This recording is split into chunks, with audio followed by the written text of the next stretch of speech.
Smile and breathe deeply, boys and girls. This is Vaccaro from Dragonflow Yoga. And so I've told you about this book in a previous blog.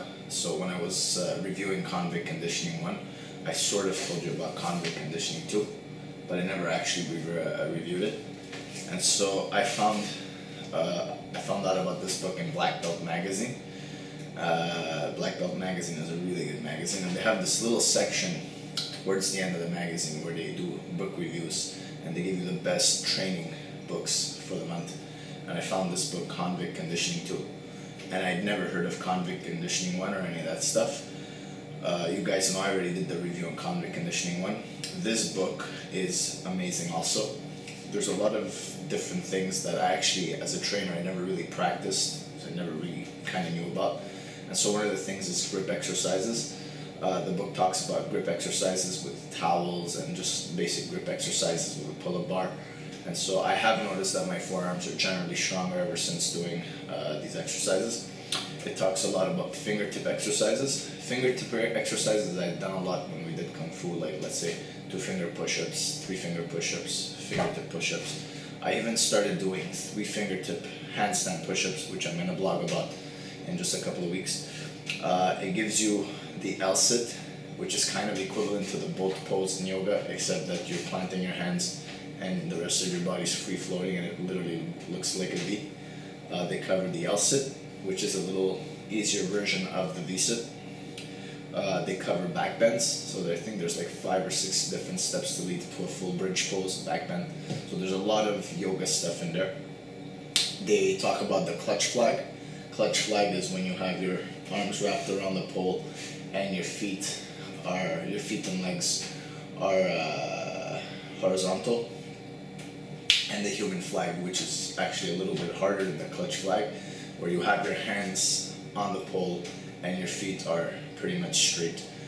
So yeah, I wanted to start blogging videos about this book, but I didn't want to blog about it until I actually showed you the book or talked about the book. This way you knew exactly what I would be talking about. And so that's it. There's one of my favorite athletes, Al Cavatlo. He's on the cover with his brother Danny Cavatlo. They're doing what's called the human flag and human flag pole. So that's really cool. And so the book's written by Paul Coach Wade, which they say he doesn't really exist, which I'm starting to believe that because there's no trace of him. And it does sound like a lot of the information probably comes from the trainers inside the book, along with John Dukan and Pavel. But it doesn't really matter. They explain it at the beginning of the book, that some of the exercises are for entertainment purposes, and they've altered the names of some of the recipients in the book. So it doesn't matter who wrote it. What matters is the information. And it's a really fun read. And it's a really good read. It's a really great book.